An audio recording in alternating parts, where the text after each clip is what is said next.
Hello बच्चों, स्वागत है फिर से आज के एक न्यू वीडियो में। तो बच्चों कैसे हैं? उम्मीद करता हूं कि आप स्वस्थ होंगे, मस्त होंगे और मन से तैयारी कर रहे होंगे। तो आज के क्लास में बच्चों हम करने वाले हैं क्लास 10th हिंदी के अध्याय 4 जो कि नाखून क्यों बढ़ते हैं जो एक ललित निबंध है। इसकी विधा क्या है बच्चों? तो एक ललित निबंध है, आपको इसे याद रखना होगा। तो इससे संबंधित सबसे पहले हम लेखक परिचय समझेंगे। क्या बच्चों? लेखक परिचय और सारांश। उसके बाद सब्जेक्टिव क्वेश्चन को कराएंगे। ऑब्जेक्टिव क्वेश्चन हम बच्चों इस चैप्टर का करा चुके हैं, वीडियो के डिस्क्रिप्शन में उसका लिंक है, वहां से आप भी ऑब्जेक्टिव नहीं देखे हैं तो देख सकते हैं। चलिए आज की क्लास को स्टार्ट करते हैं। तो इस पाठ के लेखक अर्थात नाखून क्यों बढ़ते हैं पाठ के लेखक हजारी प्रसाद द्विवेदी जी हैं, जिनका जन्म जो हुआ था बच्चों 1907 ईस्वी में। कहाँ पर हुआ था? तो बलिया उत्तर प्रदेश में हुआ था। कहाँ पर हुआ था बच्चों? तो यहाँ पर आप कॉमन दे दीजिए, बलिया उत्तर प्रदेश में हुआ था।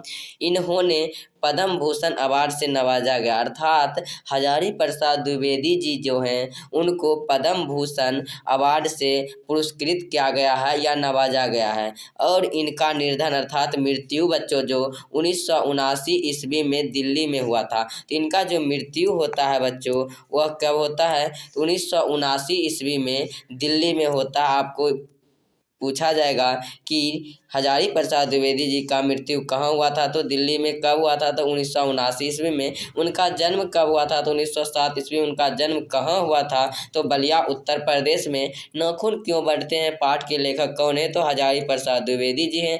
हजारी प्रसाद द्विवेदी जी को कौन से अवार्ड से नवाजा गया था? तो पद्म भूषण अवार्ड से नवाजा गया था। इतना ऑब्जेक्टिव यहाँ से बनते हैं बच्चों, मैं आपको बता दिए हैं और यह आपको याद कर लेना है और इतना से ही प्रश्न आएगा। चलिए हजारी प्रसाद द्विवेदी की कुछ प्रमुख कृतियों को बारे में देखते हैं या रचना के बारे में। तो अशोक के फूल किनकी कृतियां हैं या रचना है बच्चों? यदि आपको पूछा जाए तो आप याद रखिएगा हजारी प्रसाद द्विवेदी की प्रमुख रचना जो है अशोक के फूल, पृथ्वीराज रासो, विचार और वितर्क, आलोक पर्व, बाण भट्ट की आत्मकथा, हिंदी साहित्य का आदिकाल, हिंदी साहित्य की भूमिका, विश्व भारती, शांति निकेतन इत्यादि। तो बच्चों इसमें आपको याद रखना होगा आलोक पर्व किनकी रचना है? हजारी प्रसाद द्विवेदी। और बाण भट्ट की आत्मकथा किसकी है? तो हजारी प्रसाद द्विवेदी की। आदिकाल किसकी है? हजारी प्रसाद द्विवेदी की। और विचार और वितर्क किनकी है? हजारी प्रसाद द्विवेदी की। पृथ्वीराज रासो, अशोक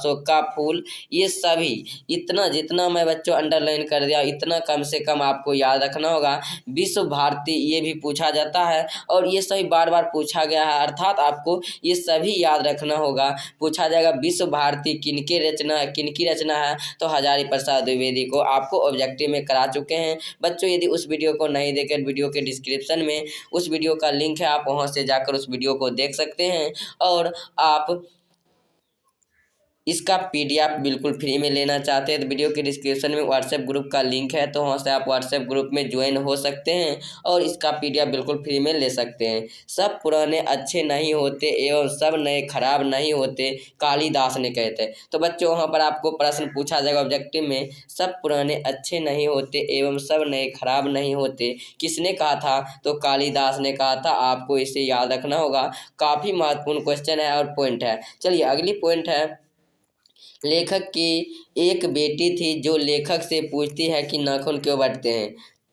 लेखक कौन है? हजारी प्रसाद द्विवेदी जी हैं। हजारी प्रसाद द्विवेदी जी की एक बेटी या पुत्री थी जिन्होंने पूछी थी कि पिताजी नाखून क्यों बढ़ते हैं। तो आपको ऑब्जेक्टिव बन जाएगा कि लेखक से किसने पूछी थी कि नाखून क्यों बढ़ते हैं। ऑप्शन में रहेगा छोटी लड़की फिर भी सही है, उनकी पुत्री फिर भी सही है। तो आप इस तरह से ध्यान रख सकते हैं। इंद्र का वज्र दधीची मुनि के हड्डी से बना था। तो बच्चों पूछा जाएगा इंद्र का वज्र किसकी हड्डियों से बना था? तो दधीची मुनि की हड्डियों से बना था। आपको इसे याद रखना होगा। और कहेगा दधीची मुनि की हड्डियों से किसका वज्र बना हुआ था? तो इंद्र का वज्र दधीची मुनि के हड्डियों से बना हुआ था। तो बहुत प्रकार से ऑब्जेक्टिव प्रश्न बनते हैं, उस प्रश्न को मैंने कराए हैं।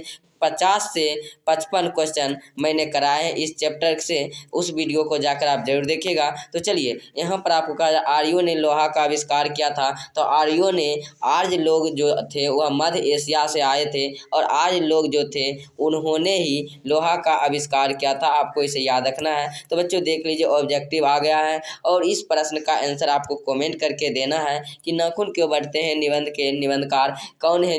और यह ऑब्जेक्टिव नलिनी बेचर शर्मा, अमरकांत, भीमराव अम्बेडकर, हजारी प्रसाद द्विवेदी। इसका आंसर कमेंट करके जरूर बताइएगा। तो चलिए आप सब्जेक्टिव क्वेश्चन की तरफ बढ़ते हैं और सब्जेक्टिव क्वेश्चन कराते हैं। और यदि आप ये सभी ऑब्जेक्टिव क्वेश्चन यदि करना चाहते हैं तो वीडियो के डिस्क्रिप्शन में जाइए और वहाँ पर लिंक दिया गया है वीडियो का, वहाँ से आप जाइए, पूरे ऑब्जेक्टिव को देखिए। 50 से 55 ऑब्जेक्टिव करवाया गया। चलिए आगे देखते हैं और सब्जेक्टिव क्वेश्चन को।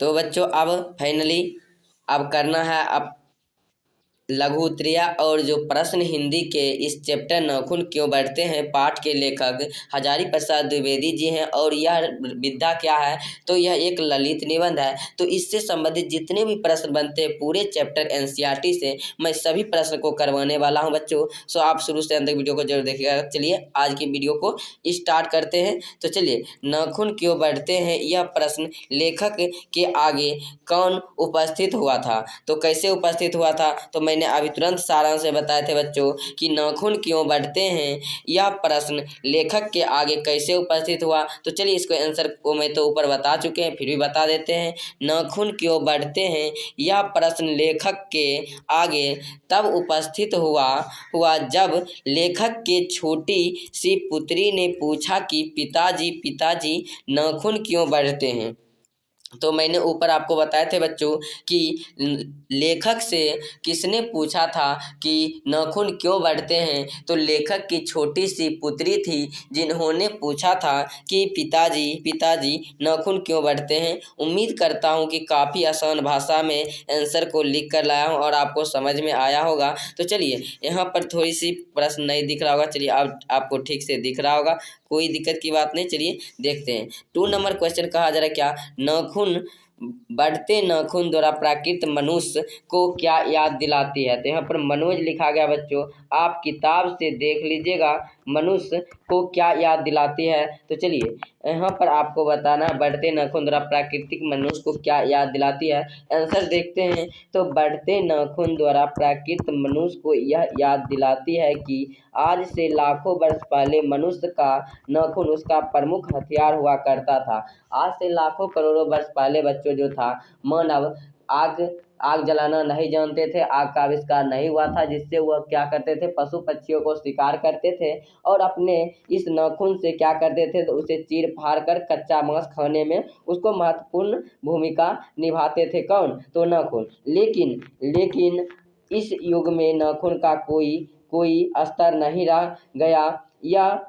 यह पाश्विक वृत्ति को याद दिलाती है। अर्थात कहने का अर्थ है लेखक का कि अब ये नाखून जो है वह किसी का अस्तित्व नहीं है, क्योंकि अब नहीं हम कच्चा मांस खाते हैं, क्योंकि आग का आविष्कार हो चुका, पका लिए हैं और चीरने फाड़ने के लिए हमारे पास लोहे का हथियार हो गया है।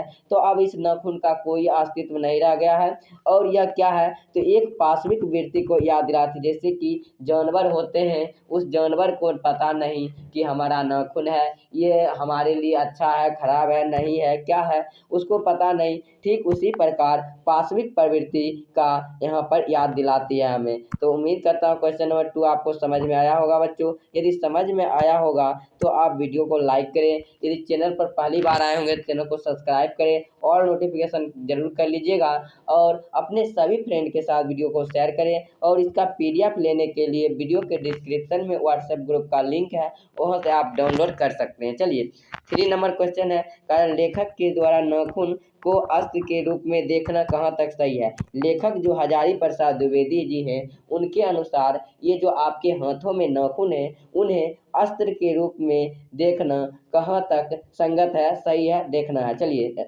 उत्तर को देखते हैं। तो लेखक के द्वारा नाखून को अस्त्र के रूप में देखना काफी हद तक संगत है, अर्थात जहाँ तक भी आप देख रहे हैं वहाँ तक सही है, क्योंकि अस्त्र से हम अपनी सुरक्षा करते हैं, क्योंकि लाखों वर्ष पहले पहले हम आदि मानव थे। तो अस्त्र जो होते हैं वह हाथ से चलाए जाते हैं और अपनी सुरक्षा जब भी हमें किसी प्रकार के घटना का आभास होता है तो उससे सुरक्षा के लिए हम क्या करते हैं, सुरक्षा करना चाहते हैं। क्योंकि आज से लाखों वर्ष पहले हम भी आदि मानव थे। बच्चों बच्चों आप जानते होंगे, इतिहास पढ़ते होंगे, आदि मानव थे और अपना सुरक्षा के लिए नाखून का प्रयोग करते थे। अपने सुरक्षा के लिए किसी जीव जंतु जब हमला कर देते थे उनसे बचने के लिए या उन्हें मारने के लिए, हराने के लिए हम अपने नाखून का प्रयोग करते थे। चलिए अब थोड़ा सा ऊपर कर देता हूँ और आपको दिखेगा ठीक से। तो चलिए यहाँ पर कहता था अपनी सुरक्षा के लिए नाखून का प्रयोग करते थे, इसलिए नाखून का अर्थ के रूप में देखना, सॉरी अर्थ लिखा गया अस्त्र, अस्त्र के रूप में देखना देखना काफ़ी हद तक संगत है। तो उम्मीद करता हूँ बच्चों यह क्वेश्चन आपको समझ में आया होगा और काफ़ी आसान भाषा में मैंने आपको बताए हैं बच्चों। उम्मीद करता हूँ कि आपको एकदम याद हो गया होगा और आप इसे इस तरह से लिख दीजिएगा तो 2 नंबर आपके एग्जाम में जरूर मिल जाएगा। और 4 नंबर क्वेश्चन इतना वेरी वेरी इंपॉर्टेंट क्वेश्चन है बच्चों कि बहुत बार पूछा गया। चलिए देखते हैं, मनुष्य बार बार नाखून को क्यों काटते हैं। तो बच्चों आपके हाथ में नाखून है और वह बार बार बढ़ जाता है, तो आप उन्हें बार बार काटते हैं क्यों? चलिए इसके देखते हैं आंसर। तो लेखक के अनुसार मनुष्य बार बार नाखून को इसलिए काटता है क्योंकि वह पाशविक वृत्ति यानी पुरानी चिन्हों को भुला देना चाहती है। अर्थात ले कहता है मनुष्य जो आज मॉडर्न ज़माना में आ चुके हैं, यह इसलिए मॉडर्न ज़माना में आ गए हैं, इसलिए वह अपने नाखून को बार बार काटना चाहते हैं क्योंकि वह अपने आज से लाखों हजारों वर्ष पहले जो अपने पाशविक वृत्ति धारण किए हुए थे, अपने सुरक्षा के लिए इस नाखून का प्रयोग करते थे, उस नाखून का अब कोई भी उपयोग नहीं है, इसलिए वो अपने पुराने चिन्हों को छोड़ना या भुला देना चाहते हैं। उम्मीद करता हूँ कि बच्चों यह वीडियो आपको काफ़ी अच्छा लगा होगा और अच्छा लगा होगा तो वीडियो को लाइक करेंगे, चैनल पर पहली बार आए चैनल को सब्सक्राइब करेंगे और अपने सारे फ्रेंड के साथ शेयर कीजिएगा। और आज का वीडियो कैसा लगा बच्चों कमेंट करके जरूर बताइएगा। तो इस चैप्टर में 4 ही प्रश्न थे और आपके एग्जाम में यही प्रश्न पूछे जाते हैं और इससे बाहर नहीं। तो आज की वीडियो कैसा लगा कमेंट करके जरूर बताएंगे। फिर मिलते हैं नेक्स्ट वीडियो में, तब तक के लिए जय हिंद, जय भारत, थैंक यू।